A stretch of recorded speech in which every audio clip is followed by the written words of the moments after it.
엄마 그 사람. 응? 선우 오빠가 나를 지키려고. 지우의 목소리가 떨렸어요. 말이 제대로 나오지 않았죠. 미정은 딸의 손을 꽉 잡았어요. 천천히 말해봐. 엄마가 들을게. 지우는 눈을 감았어요. 눈꺼풀이 파르르 떨렸죠. 선우 오빠는 평생 그 지옥에서 못 벗어났어요. 지옥? 미정의 심장이 쿵 내려앉았어요. 지옥이라는 단어가 마치 날카로운 칼처럼 가슴을 찔렀죠. 무슨 지옥? 무슨 소리야, 지우야? 안녕하세요. 시니어 감성 드라마 오디오북 은빛 낭독실입니다. 오늘도 찾아와 주셔서 정말 감사합니다. 여러분의 무료 구독과 좋아요는 이야기를 계속 만들어가는 큰 힘이 됩니다. 그럼 지금부터 마음을 뒤흔드는 한 편의 이야기를 시작합니다. 끝까지 함께 해주세요. 일산 중산층 아파트 단지, 봄볕이 따스하게 내리쬐는 오전이었어요. 벚꽃이 만개한 산책로를 따라 걷는 노미정의 발걸음은 가벼웠지만 마음 한구석은 묘하게 무거웠죠. 올해 65살 남편을 먼저 보내고 혼자 산 지도 어느덧 10년이 넘었어요. 미정은 매일 아침 6시면 일어나 운동복을 입고 집을 나섰어요. 단지 내 산책로를 따라 걷다 보면 어김없이 마주치는 얼굴들, 인사를 나누는 이웃들, 그 속에서 미정은 나름의 평온함을 찾고 있었죠. 적어도 겉으로는요. 운동을 마치고 집으로 돌아오는 길 미정은 항상 2층 복도를 지나며 딸네 집 현관문을 힐끗 바라보곤 했어요. 같은 아파트 단지, 다른 동에 사는 딸 지우. 결혼한 지 5년째였죠. 사위 박선우는 스타트업 대표라고 했어요.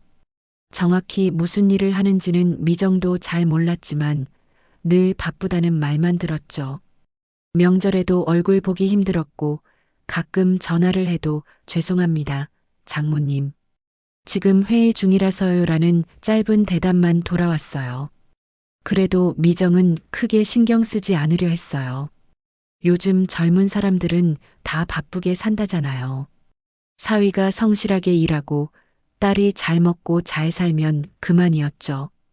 하지만 딸 지유의 얼굴은 날이 갈수록 어두워지고 있었어요. 한 달에 한두 번 만날 때마다 지유의 눈 밑에는 짙은 다크서클이 드리워져 있었고 얼굴색도 창백했어요. 물어보면 그냥 좀 피곤해서요라고만 대답했죠. 어느 날 저녁 미정은 지유를 불러 집에서 저녁을 먹었어요. 딸이 좋아하는 된장찌개를 끓이고 김치찌개도 준비했죠. 지유는 밥을 먹으면서도 멍하니 허공을 바라보는 듯 했어요. 지유야, 요즘 많이 힘들어 보이는데 무슨 일 있어? 미정이 조심스럽게 물었어요. 지유는 고개를 저으며 웃었죠. 하지만 그 웃음은 어딘가 억지스러웠어요. 아니에요, 엄마. 그냥 요즘 일이 좀 많아서요. 괜찮아요. 선우는 잘 있고? 네, 바쁘죠. 맨날 바쁘죠. 지유의 목소리에는 피로가 묻어났어요. 그 이상 묻기가 조심스러웠죠. 미정은 딸의 손을 꽉 잡았어요. 힘들면 언제든 엄마한테 얘기해. 알았지? 지우는 고개만 끄덕였어요. 하지만 입은 열지 않았죠. 그날 밤 지우가 집으로 돌아간 뒤 미정은 한참을 거실 소파에 앉아 있었어요. 뭔가 잘못되고 있다는 느낌이 들었지만 정확히 뭔지 알 수 없었죠. 미정은 매달 지우에게 100만 원씩 생활비를 보내주고 있었어요. 남편이 남긴 보험금과 연금으로 혼자 살기엔 넉넉했고 딸이 조금이라도 편하게 살길 바랐으니까요. 지우는 처음엔 받지 않겠다고 했지만 미정이 고집을 부려서 결국 받게 되었죠. 엄마, 저희 잘 살고 있어요. 괜찮아요. 그래도 받아. 엄마 마음이야. 지우는 더 이상 거절하지 않았어요. 하지만 돈을 받을 때마다 지우의 얼굴에는 묘한 죄책감 같은 게 어려 있었죠. 미정은 그게 뭔지 몰랐어요. 단지 딸이 고마워하는 거라고만 생각했어요. 사위 선우를 처음 만난 건 5년 전이었어요. 지우가 좋은 사람 만났어요 라며 데려온 남자, 외모는 단정했고 말투도 정중했죠. 스타트업을 준비 중이라며 당찬 포부를 이야기했어요. 장모님, 제가 지우 잘 지킬게요. 걱정 마세요. 그때 선우가 했던 말이 아직도 기억났어요. 미정은 선우를 믿었죠. 딸을 행복하게 해줄 사람이라고 생각했어요. 하지만 결혼 후 선우는 점점 모습을 감췄어요. 명절에도 생일에도 늘 바쁘다는 핑계만 댔죠. 처음엔 이해했어요. 사업 초기니까 바쁠 수밖에 없다고요. 하지만 5년이 지나도록 나아지지 않았어요. 미정은 가끔 의문이 들었어요. 선우의 스타트업은 정말 잘 되고 있는 걸까? 왜 지우는 날이 갈수록 피곤해 보일까? 두 사람 사이에 무슨 일이 있는 걸까? 하지만 묻지 않았어요. 딸이 말하지 않는데 엄마가 캐물으면 안 된다고 생각했으니까요. 그저 멀리서 지켜보고 필요할 때 도와주는 게 엄마의 역할이라고 믿었죠. 봄은 깊어갔어요. 일산의 아파트 단지는 화사한 꽃들로 가득했고 아이들의 웃음소리가 단지 곳곳에서 들려왔죠. 하지만 미정의 마음속에는 설명할 수 없는 불안감이 자리 잡고 있었어요. 어느 날 저녁 미정은 발코니에 서서 멀리 보이는 딸네 집 불빛을 바라보았어요. 창문 너머로 희미하게 보이는 실루엣, 지우는 혼자 거실에 앉아 있는 듯 했죠. 괜찮을까? 미정은 작게 중얼거렸어요. 그러고는 고개를 저었죠. 괜찮을 거예요. 딸이 힘들면 엄마한테 말할 거예요. 그렇게 믿고 싶었어요. 하지만 세상 일은 믿고 싶다고 해서 그렇게 되는 게 아니었어요. 평온해 보이는 일상 아래에는 이미 금이 가 있었고 그 금은 곧 무너질 준비를 하고 있었죠. 미정은 아직 몰랐어요. 몇 주 후 모든 것이 산산조각 날 거라는 걸요. 일산의 봄은 따뜻했지만 미정의 가슴 속에는 차가운 예감이 서서히 스며들고 있었어요. 마치 폭풍 전야의 고요함처럼 모든 게 너무 조용했죠. 그리고 그 조용함이 오히려 더 불안했어요. 목요일 아침이었어요. 비가 내리고 있었죠. 창밖으로 빗줄기가 흐릿하게 보이는 그런 날이었어요. 미정은 평소처럼 아침 식사를 준비하고 있었죠. 텔레비전에서는 아침 뉴스가 흘러나오고 주전자에서는 물 끓는 소리가 들렸어요. 그때 전화벨이 울렸어요. 미정은 앞치마를 두른 채 전화기를 집어들었죠. 발신자는 딸 지우였어요. 아침 일찍 전화를 하는 게 드문 일이라 미정은 살짝 놀라며 전화를 받았어요. 여보세요, 지우야? 전화 너머로 들려온 건 울음소리였어요. 제대로 된 말도 아니었죠. 그저 흐느끼는 소리, 숨 쉬는 소리, 그리고 끊어지는 목소리. 엄마. 미정의 심장이 덜컥 내려앉았어요. 뭔가 큰일이 났다는 걸 본능적으로 알았죠. 지우야, 무슨 일이야? 왜 우는 거야? 선우 오빠가. 지우는 제대로 말을 잇지 못했어요. 미정은 급히 신발을 신으며 전화를 귀에 댄 채 물었죠. 뭐? 선우가 어떻게 됐는데? 사고가 났어요. 병원에서 연락 왔어요. 미정은 우산도 챙기지 않은 채 집을 뛰쳐나갔어요. 비가 옷을 적셔도 느끼지 못했죠. 택시를 잡아 타고 병원으로 달려갔지만 이미 늦었어요. 사위 박선우는 그날 새벽 교통사고로 세상을 떠났어요.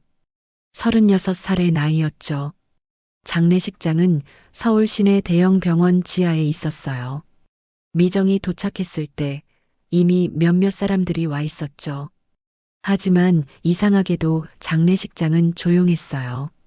사람은 있는데 소란스럽지 않았어요. 마치 누구도 제대로 슬퍼할 줄 모르는 것처럼요. 지우는 빈소 한쪽 구석에 앉아 있었어요. 눈은 퉁퉁 부어 있었지만 눈물은 흐르지 않았죠. 그저 허공을 바라보고 있을 뿐이었어요.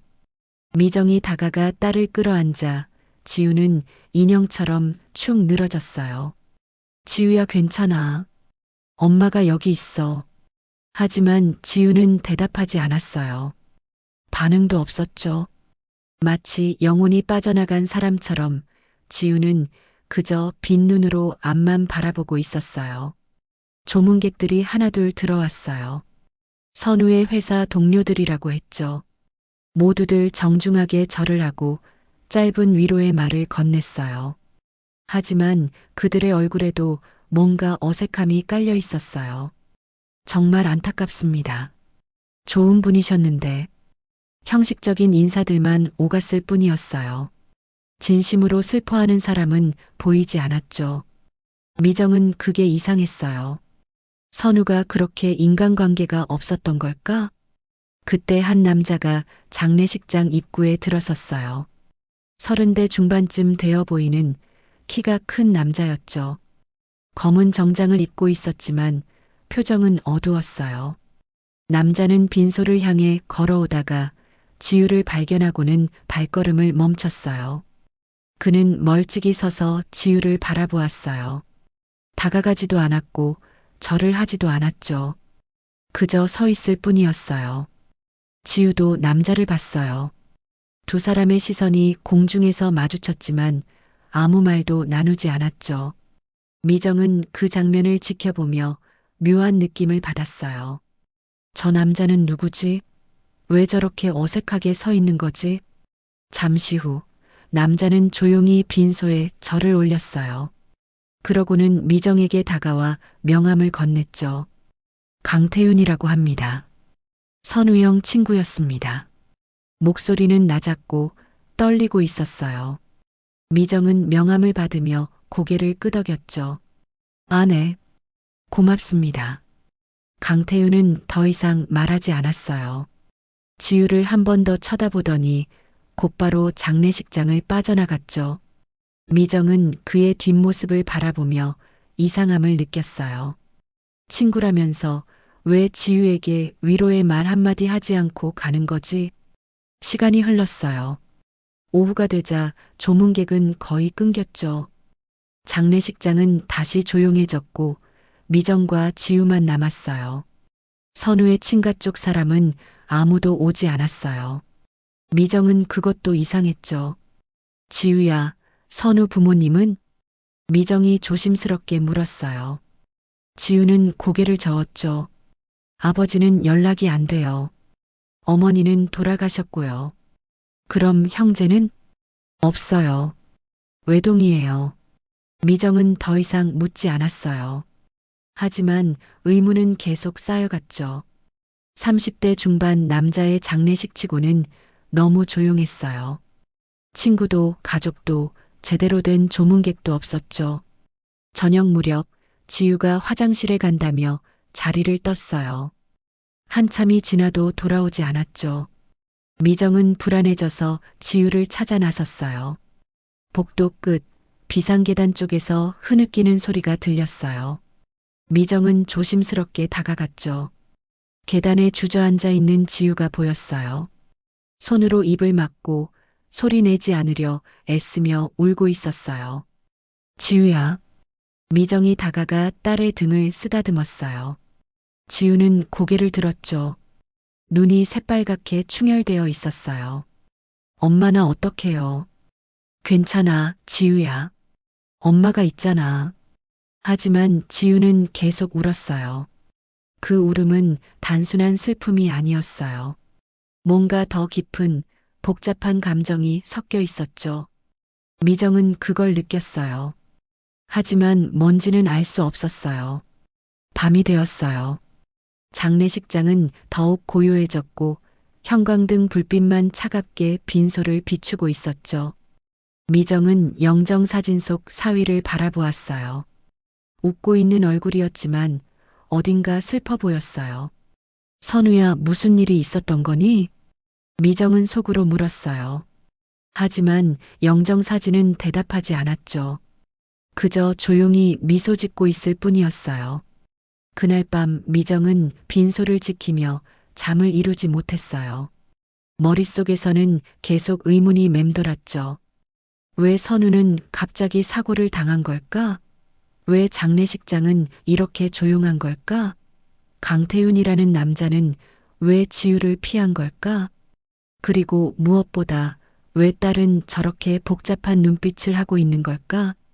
미정의 불안은 이제 단순한 불안이 아니었어요. 의심으로 변하고 있었죠. 뭔가 숨겨진 진실이 있다는 확신이 들었어요. 그리고 그 진실은 곧 미정의 삶을 송두리째 뒤흔들 예정이었어요. 장례식이 끝나고 일주일이 지났어요. 지우는 미정의 집에 머물고 있었죠. 혼자 있게 할 수 없었어요. 딸의 얼굴은 날이 갈수록 창백해졌고 밥도 제대로 먹지 않았어요. 밤마다 악몽을 꾸는지 비명을 지르며 깨어나곤 했죠. 미정은 딸 곁을 지켰어요. 말없이 손을 잡아주고 등을 쓰다듬어 주었죠. 하지만 지우는 입을 열지 않았어요. 선우에 대해서도 사고에 대해서도 아무 말도 하지 않았어요. 어느 날 오후 지우가 잠든 사이였어요. 미정은 거실 소파에 놓인 지우의 가방을 정리하다가 그 안에서 통장 하나를 발견했어요. 원래는 그냥 넘어갈 생각이었죠. 딸의 통장을 들여다본다는 게 떳떳하지 않았으니까요. 하지만 통장이 펼쳐져 있었어요. 마치 누군가 보라고 말하는 것처럼요. 미정은 무심코 그 숫자들을 훑어보았죠. 그리고 그 순간 숨이 멎었어요. 출금 내역이 반복되고 있었어요. 매월 같은 날짜, 같은 금액. 300만 원씩 빠져나가고 있었죠. 1개월, 2개월, 3개월 페이지를 넘길수록 같은 패턴이 계속되었어요. 거슬러 올라가니 거의 3년 전부터였죠. 미정의 손이 떨렸어요. 300만 원이면 작은 돈이 아니었어요. 매달 그 돈이 빠져나갔다는 건 3년 동안 1억 원이 넘는 돈이 사라졌다는 뜻이었죠. 받는 사람 계좌는 매번 같았어요.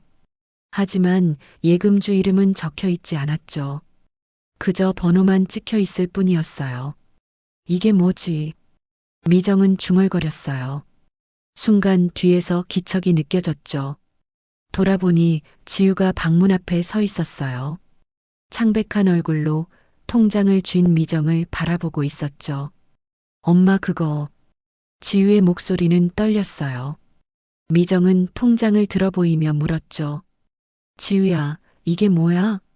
왜 매달 이렇게 큰 돈이 빠져나간 거야? 지우는 다가와 통장을 낚아챘어요. 품에 꼭 끌어안으며 고개를 저었죠. 묻지 마세요. 제발. 뭘 묻지 말라는 거야? 300만 원씩 3년 동안이면 얼마야? 도대체 무슨 일이 있었던 거야? 미정의 목소리가 높아졌어요. 하지만 지우는 대답하지 않았죠. 그저 통장을 움켜쥔 채 입술만 깨물고 있었어요. 선우하고 관련된 거야? 말해봐, 지우야. 엄마 말하지 마세요. 아무한테도. 지우의 눈에서 눈물이 떨어졌어요. 하지만 그 눈물은 슬픔보다는 두려움에 가까워 보였죠. 미정은 딸을 끌어안으려 했지만 지우는 몸을 돌려 방으로 들어가 버렸어요. 문 잠그는 소리가 들렸죠. 미정은 거실에 혼자 남았어요. 머릿속이 복잡했죠. 300만 원 매달 3년. 이 숫자들이 의미하는 건 뭘까? 사위는 무슨 일에 연루되어 있었던 걸까? 다음 날 미정은 선우가 살던 오피스텔을 찾아갔어요. 지우에게는 말하지 않았죠. 딸이 말리는 게 뻔했으니까요. 주소는 예전에 명절 선물 보낼 때 적어둔 게 있었어요. 서울 강남 한복판 낡은 오피스텔 건물이었어요. 엘리베이터도 삐걱거렸고 복도에는 곰팡이 냄새가 났죠. 7층까지 올라가 미정은 선우의 집 앞에 섰어요. 초인종을 눌렀지만 당연히 대답은 없었어요. 문 앞에는 우편물들이 쌓여 있었죠. 미정은 조심스럽게 그 우편물들을 집어들었어요. 대부분 광고지나 고지서였어요. 하지만 그중 몇 개는 달랐죠. 빨간 글씨로 최종 독촉이라고 찍힌 봉투들이 있었어요. 전기요금 관리비, 그리고 대부업체 독촉장. 미정은 손이 떨렸어요. 대부업체라니. 선우가 돈을 빌렸다는 건가요? 그럼 지우가 보낸 그 돈은? 옆집 문이 열렸어요. 50대쯤 되어 보이는 여자가 고개를 내밀었죠. 누구세요? 아, 저는 선우 장모입니다. 아, 그 젊은 분 돌아가셨다면서요? 안 됐어요. 여자는 안타까운 표정을 지었지만 곧 목소리를 낮췄어요. 그분 사시는 게 힘들어 보이더라고요. 밤마다 전화 통화하는 소리 들렸는데 목소리가 다급했어요. 뭐 독촉 받는 것 같더라고요. 독촉이요? 네, 제가 벽이 얇아서 다 들렸거든요. 조금만 기다려달라. 곧 보낼게. 그런 말 많이 하더라고요. 미정은 고개를 숙여 인사하고 오피스텔을 나왔어요. 다리가 후들거렸죠. 카페에 들어가 앉았지만 주문한 커피는 손도 대지 못했어요. 선우는 빚이 있었어요. 그리고 지우가 매달 300만 원씩 보낸 돈은 아마도 그 빚을 갚기 위한 거였겠죠. 하지만 왜 선우는 빚을 지게 된 걸까? 스타트업은요? 회사는요? 미정은 가방에서 명함을 꺼냈어요. 장례식장에서 받았던 강태윤의 명함이었죠. 친구라고 했어요. 그럼 뭔가 알고 있을 거예요. 미정은 전화를 걸었어요. 한참을 기다려도 받지 않았죠. 2번, 3번 걸었지만 계속 연결음만 울렸어요. 4번째에는 전화가 꺼졌어요. 의도적으로 끄는 거였죠. 미정은 문자를 보냈어요. 저 선우 장모입니다. 꼭 만나고 싶습니다. 제발 연락 주세요. 하지만 답장은 오지 않았어요. 집으로 돌아가는 길, 미정은 버스 창밖을 멍하니 바라보았어요. 일산의 풍경은 여전히 평화로웠지만 미정의 세계는 이미 뒤집혀 있었죠. 평범한 일상은 끝났어요. 이제 미정은 진실을 찾아야 했어요. 사위가 왜 죽었는지, 딸이 왜 돈을 보냈는지, 그 모든 퍼즐 조각을 맞춰야 했죠. 집에 도착하니 지우가 거실에 앉아 있었어요. 눈이 퉁퉁 부어 있었죠. 미정이 들어서자 지우가 고개를 들었어요. 엄마 어디 갔다 왔어요? 그냥 산책. 미정은 거짓말을 했어요. 처음으로 딸에게 거짓말을 한 거였죠. 하지만 어쩔 수 없었어요. 지우는 말할 준비가 되어 있지 않았으니까요. 그날 밤 미정은 잠들지 못했어요. 천장을 바라보며 생각했죠. 뭔가 큰 비밀이 있어요. 선우의 죽음 뒤에, 지우의 침묵 뒤에, 그 300만 원 뒤에요. 미정은 이제 평범한 장모가 아니었어요. 진실을 찾아 나서야 하는 탐정이 된 거였죠. 그리고 그 여정은 생각보다 훨씬 더 깊고 어두운 곳으로 이어질 예정이었어요. 사흘이 지났어요. 강태윤에게서 연락이 왔어요. 문자였죠. 내일 오후 3시 일산 호수공원 입구에서 뵙겠습니다. 짧고 간결한 문장이었어요. 미정은 가슴이 두근거렸죠. 드디어 뭔가 알 수 있을 것 같았어요. 다음 날 오후 미정은 약속 장소로 향했어요. 지유에게는 친구 만난다고 둘러댔죠. 호수공원은 봄볕이 따사롭게 내리쬐고 있었고 벤치마다 사람들이 앉아 있었어요. 강태윤은 이미 와 있었어요. 공원 입구 벤치에 앉아 멀리 호수를 바라보고 있었죠. 미정이 다가가자 그는 고개를 돌렸어요. 얼굴은 피곤해 보였고 눈 밑에는 다크서클이 짙게 깔려 있었어요. 앉으세요. 강태윤의 목소리는 낮았어요. 미정은 그 옆에 앉았죠. 한참 동안 둘은 아무 말도 하지 않았어요. 바람이 불어와 나뭇잎들이 바스락거렸고 멀리서 아이들 노는 소리가 들렸죠. 선우에 대해 알고 싶으시죠? 강태윤이 먼저 입을 열었어요. 미정은 고개를 끄덕였죠. 네. 사위가 도대체 무슨 일이 있었던 건지 알고 싶어요. 왜 죽은 건지, 왜 지우가 매달 돈을 보낸 건지. 강태윤은 긴 한숨을 내쉬었어요. 주머니에서 담배를 꺼내려다가 곧 다시 집어넣었죠. 선우영은 선한 사람이었어요. 선한 사람? 미정은 되물었어요. 강태윤은 고개를 끄덕였죠. 네. 지우 씨를 정말 사랑했어요. 그 사람 눈에는 지우 씨밖에 없었어요. 심지어 자기 자신보다도요. 그게 무슨 뜻이에요? 미정의 목소리가 떨렸어요. 강태윤은 호수를 바라보며 천천히 말을 이었죠. 선우영은 본인이 감당한 사람이었어요. 혼자서 다 짊어지려고 했어요. 지우 씨한테는 아무것도 말하지 않고요. 뭘 짊어진 거예요? 대체 뭐요? 미정이 다그쳐 물었어요. 하지만 강태윤은 고개를 저었죠. 그건 제가 말할 수 있는 게 아니에요. 선우영이 끝까지 숨긴 거니까요. 그럼 왜 저를 만난 거예요? 말도 안 할 거면. 미정의 목소리가 높아졌어요. 주변 사람들이 힐끗 쳐다봤지만 미정은 신경 쓰지 않았죠. 강태윤은 조용히 미정을 바라보았어요. 어머니 선우영은 지우 씨를 지키려고 했어요. 끝까지요. 그걸 알아주셨으면 해요. 지킨다는 게 무슨 뜻이에요? 뭐로부터 지킨다는 거예요? 강태윤은 대답하지 않았어요. 그저 입술을 깨물며 고개를 숙였죠. 미정은 답답함에 주먹을 쥐었어요. 지우가 보낸 돈은 뭐예요? 300만 원씩 3년 동안이나요. 그게 뭐였어요? 그건 지우 씨한테 물어보세요. 물어봤어요. 아무 말도 안 해요.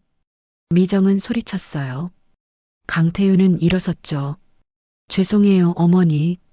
저도 더 말씀드릴 수 없어요.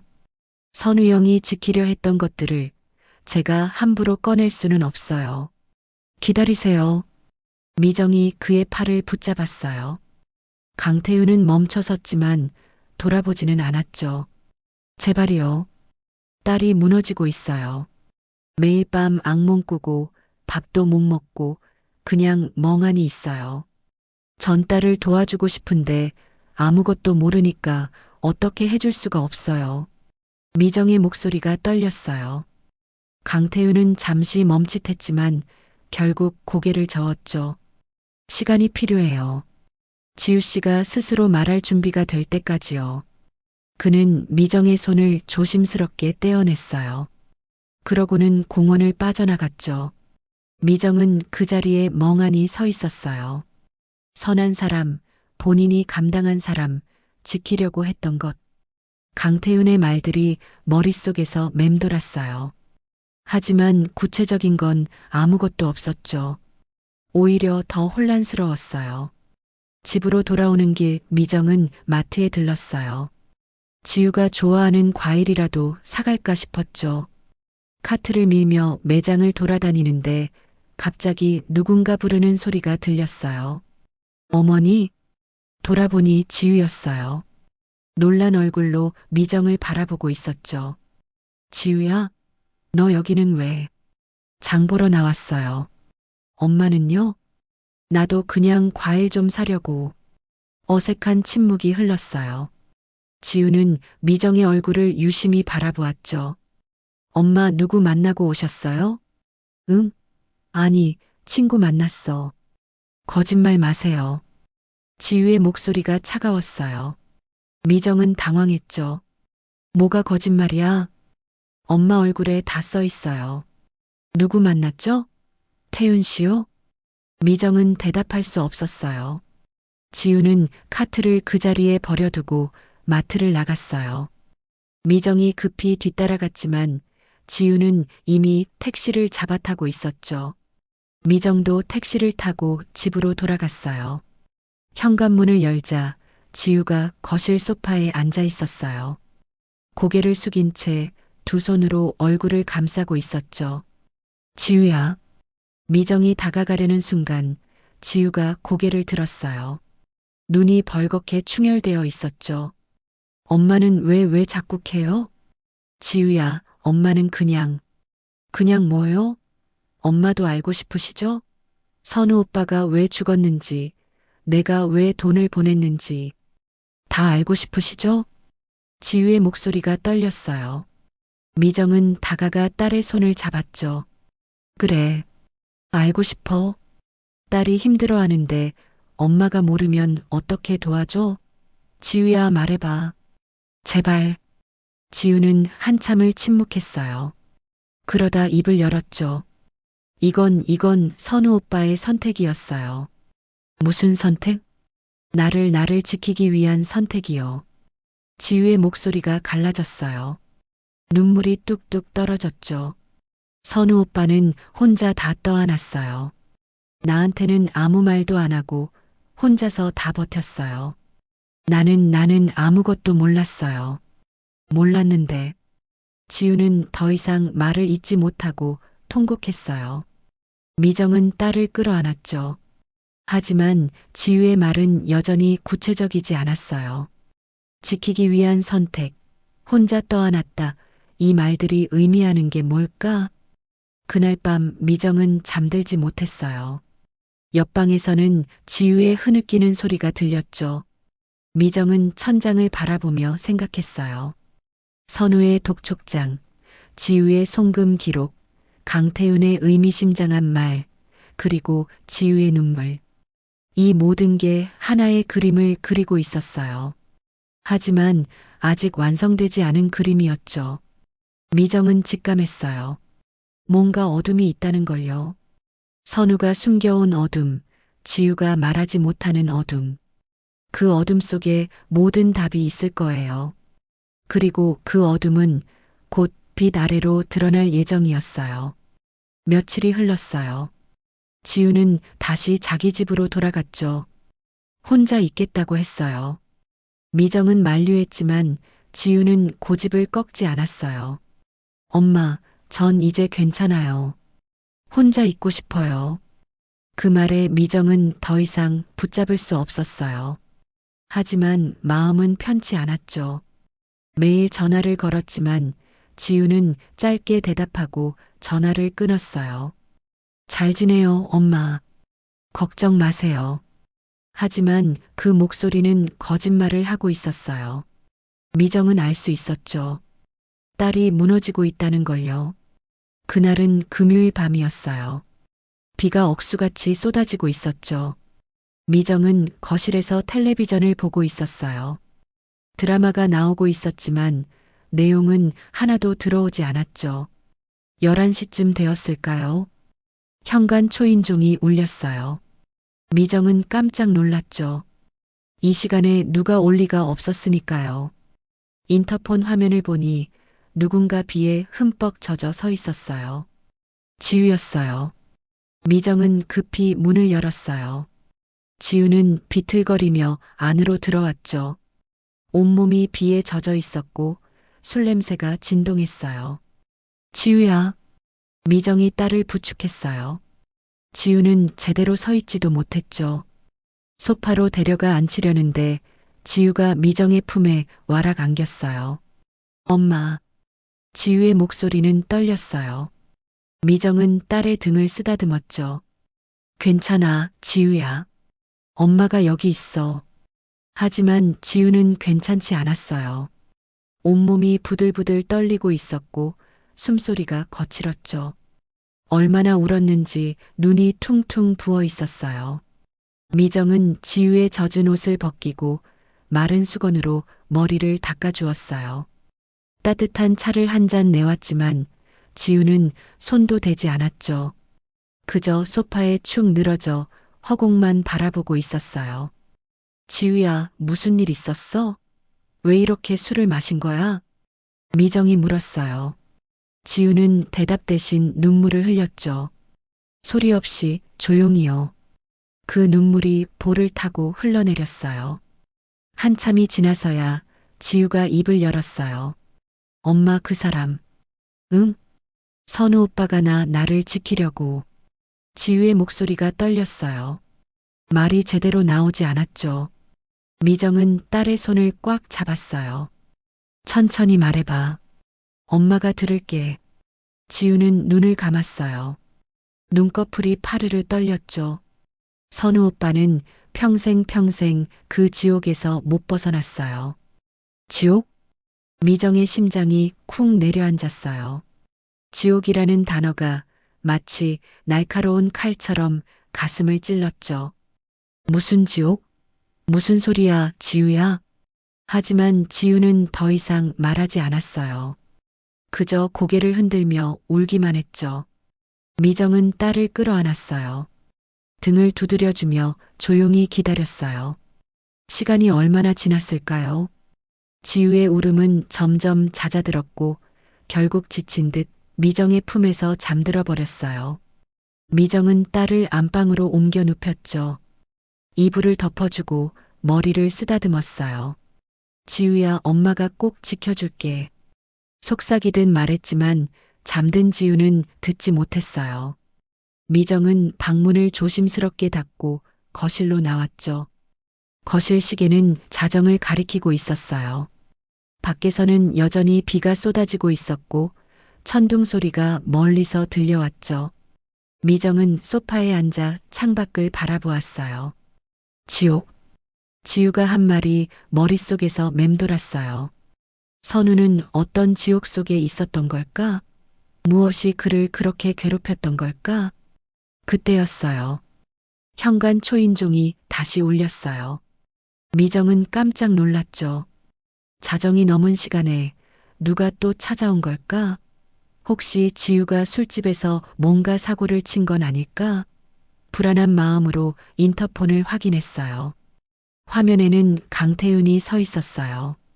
그 역시 비에 젖어 있었고 얼굴은 창백했죠. 하지만 눈빛만큼은 결연했어요. 미정은 문을 열었어요. 강태윤은 한참을 망설이다가 조용히 말했죠. 들어가도 될까요? 들어오세요. 미정은 그를 거실로 안내했어요. 강태윤은 소파에 앉았지만 몸을 제대로 기대지 못했죠. 마치 무언가 큰 결심을 한 사람처럼 긴장한 표정으로 앉아 있었어요. 미정이 수건을 건넸어요. 강태윤은 고맙다는 인사도 없이 그걸 받아 얼굴을 닦았죠. 한참 동안 침묵이 흘렀어요. 지우 씨는요? 강태윤이 먼저 물었어요. 자고 있어요. 술 마시고 와서 많이 힘들어 보였어요. 강태윤은 고개를 끄덕였어요.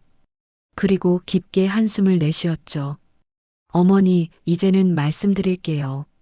미정의 심장이 빠르게 뛰기 시작했어요. 강태윤의 목소리는 낮았지만 단호했죠. 선우영이 왜 죽을 수밖에 없었는지요. 그 말이 떨어지는 순간 방 안의 공기가 무거워진 것 같았어요. 미정은 숨을 죽이고 강태윤을 바라보았죠. 강태윤은 주먹을 꽉 쥐었어요. 손마디가 하얗게 변할 정도로 힘을 주었죠. 선우영은 평생 빚에 시달렸어요. 본인이 진 빚이 아니었는데도요. 본인이 진 빚이 아니라니 그게 무슨 말이에요? 선우영 아버지, 그 사람이 남긴 빚이었어요. 강태윤의 목소리가 떨렸어요. 선우영은 어렸을 때부터 아버지한테 맞고 자랐어요. 술 먹고 들어오면 맞았고, 돈이 없으면 맞았고, 그냥 화가 나면 맞았어요. 그러다 선우영이 20살 되던 해 아버지가 사라졌어요. 미정은 숨을 삼켰어요. 강태윤은 계속 말을 이었죠. 하지만 아버지가 남긴 건 빚이었어요. 1,000만 원이 아니라 5천만 원이 넘는 큰 빚이었죠. 사채까지 끼어 있었어요. 그 빚이 전부 선우영한테 넘어온 거예요. 그럼 그 돈을, 네. 지우 씨가 보낸 그 돈은 선우영이 아버지 빚을 갚기 위한 거였어요. 미정은 눈앞이 캄캄해졌어요. 아버지의 빚을 아들이 평생 갚아야 했다니.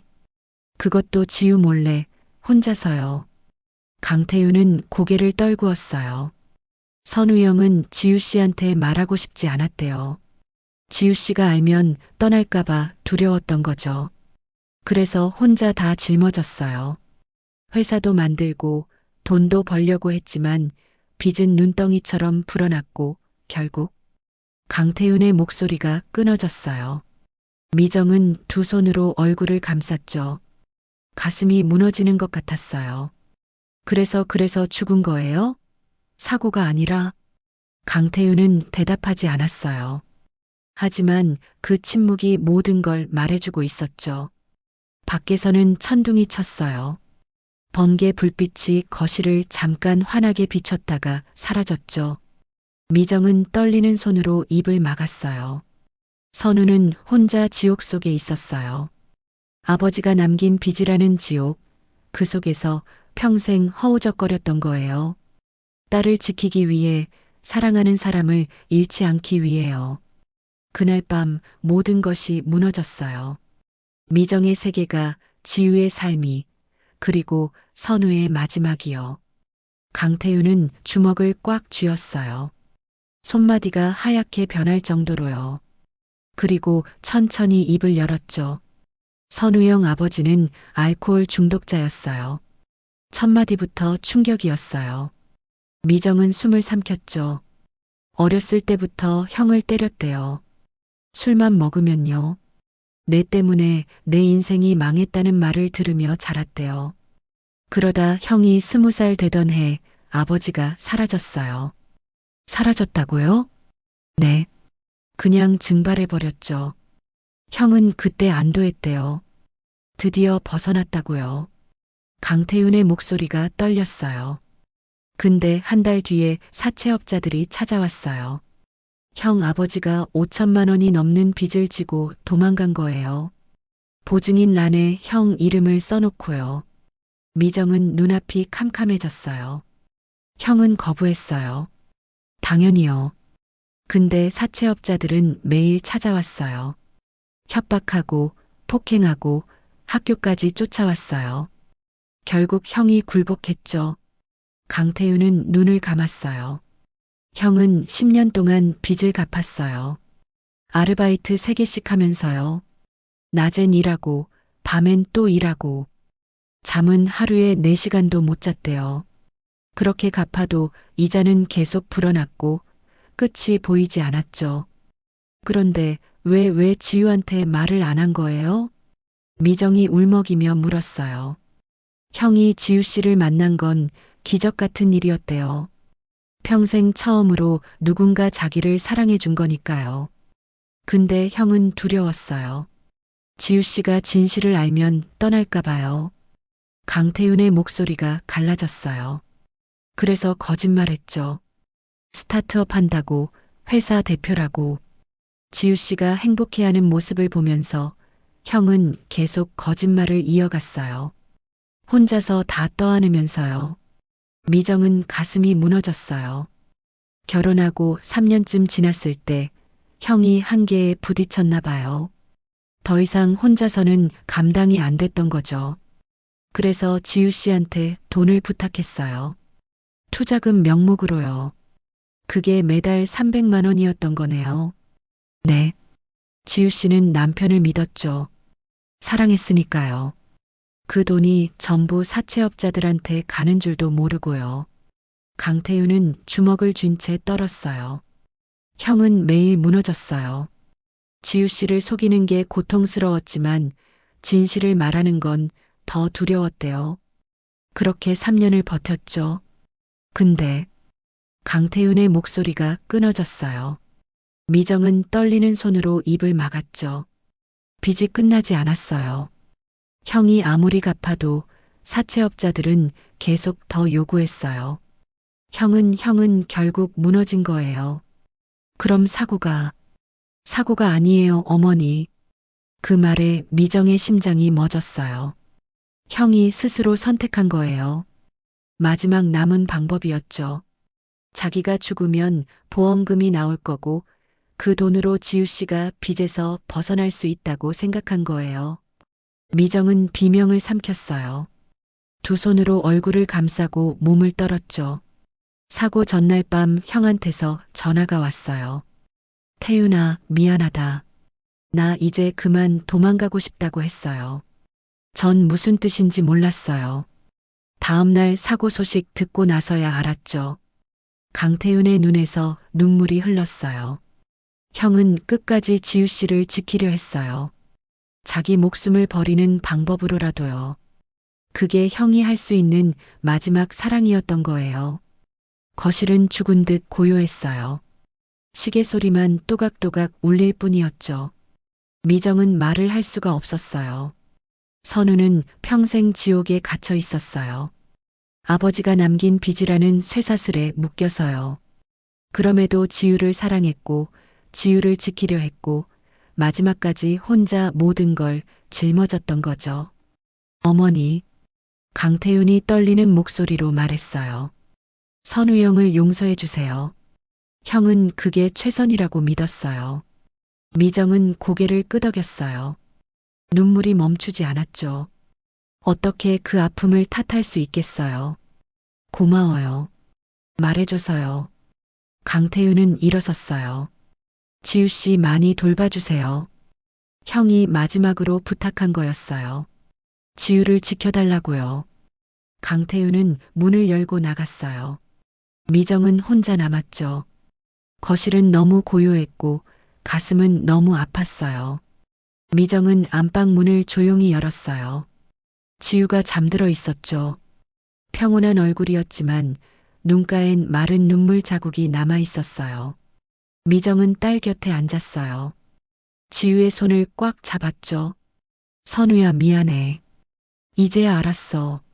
내가 얼마나 힘들었는지, 얼마나 외로웠는지, 그리고 얼마나 지우를 사랑했는지. 속삭이듯 말했지만 잠든 지우는 듣지 못했어요. 밤은 깊어갔어요.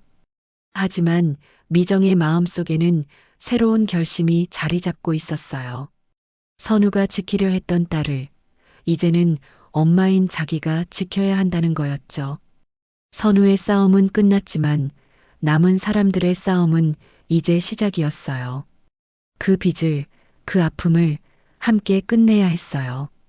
그게 선우에게 할 수 있는 마지막 선물이었으니까요.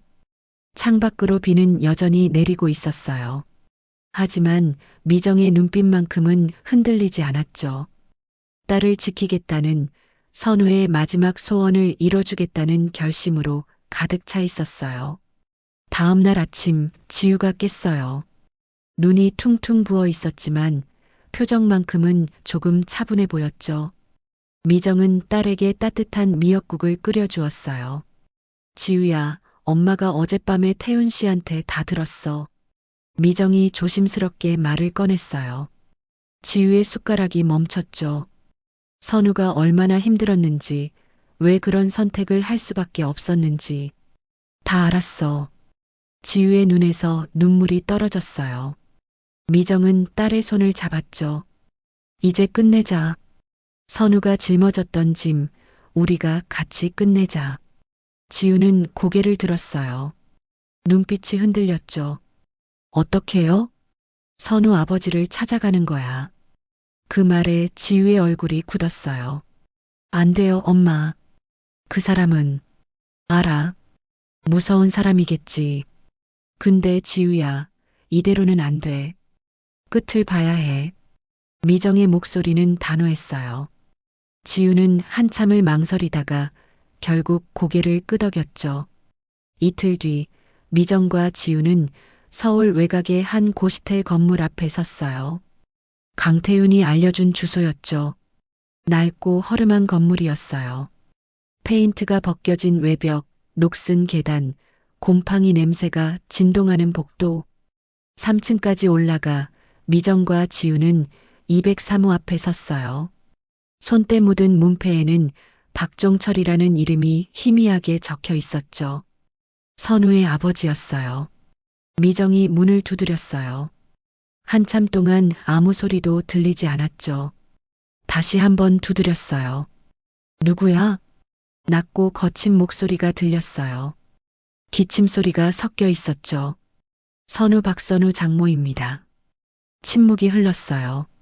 그러다 덜컹하고 문이 열렸어요. 문틈 사이로 보이는 남자. 60대 후반쯤 되어 보였지만 실제로는 50대 중반이라고 했어요. 얼굴은 핏기 없이 창백했고 몸은 뼈만 앙상하게 남아 있었죠. 한쪽 손에는 지팡이를 짚고 있었어요. 선우가 죽었다며.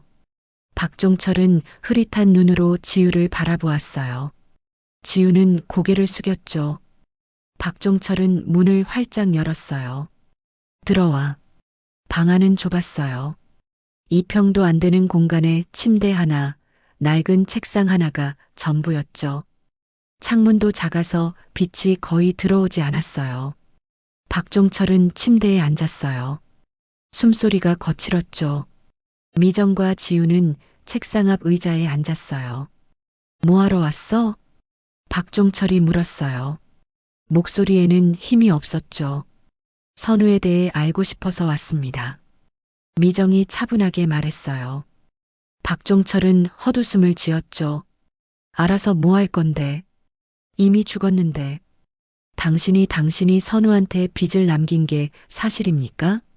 미정의 목소리가 떨렸어요. 박종철은 고개를 끄덕였죠. 그래. 내가 진 빚이지. 그놈이 대신 갚았어. 너무나 태연한 대답이었어요. 지우는 주먹을 쥐었죠. 후회 안 하세요?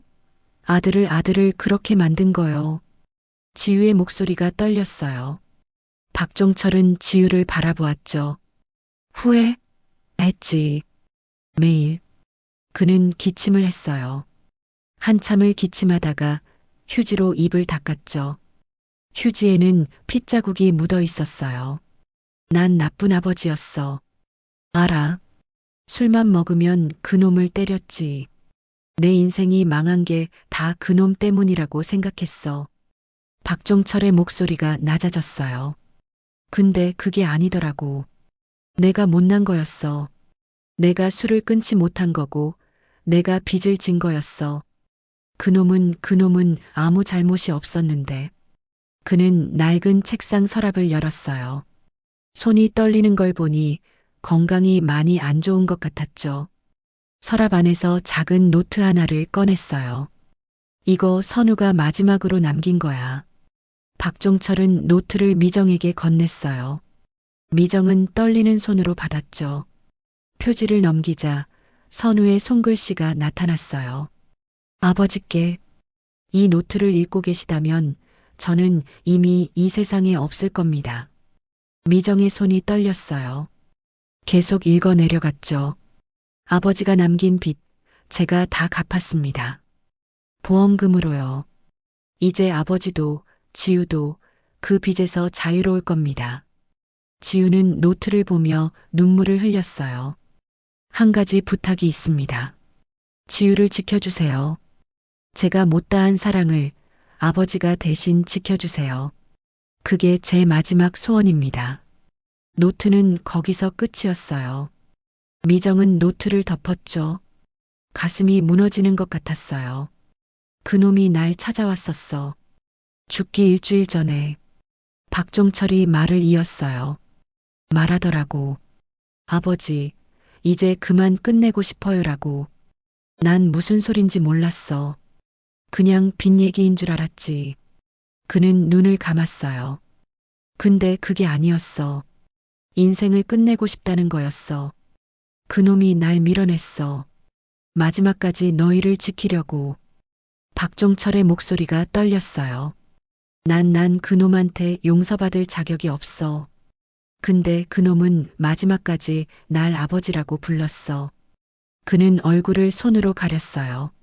어깨가 떨렸죠. 울고 있었어요. 지우는 그 자리에 주저앉아 통곡했어요. 미정은 딸을 끌어안았죠. 셋은 한참을 그렇게 있었어요. 좁고 어두운 고시텔 방에서 선우가 남긴 마지막 메시지와 함께요. 모든 퍼즐이 맞춰졌어요. 선우의 죽음은 단순한 사고가 아니었어요. 빚에서 벗어나기 위한, 사랑하는 사람을 지키기 위한 극단적인 선택이었던 거죠.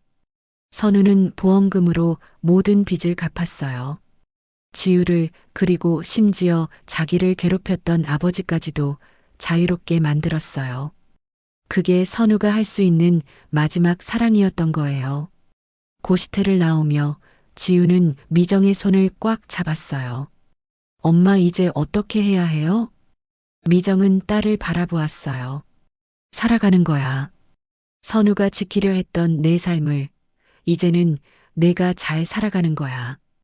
지우는 고개를 끄덕였어요. 눈물을 닦으며 하늘을 올려다보았죠. 선우 오빠 고마워요. 그리고 미안해요. 하늘은 맑았어요. 구름 한 점 없는 파란 하늘이었죠. 마치 선우가 대답하는 것 같았어요. 괜찮아. 이제 다 괜찮아라고요. 석 달이 흘렀어요. 계절이 바뀌어 여름이 끝나고 가을이 왔죠. 일산 호수공원에는 코스모스가 만개했고 선선한 바람이 불어왔어요. 미정과 지우는 함께 선우의 묘지를 찾았어요. 경기도 외곽의 작은 공원 묘지였죠.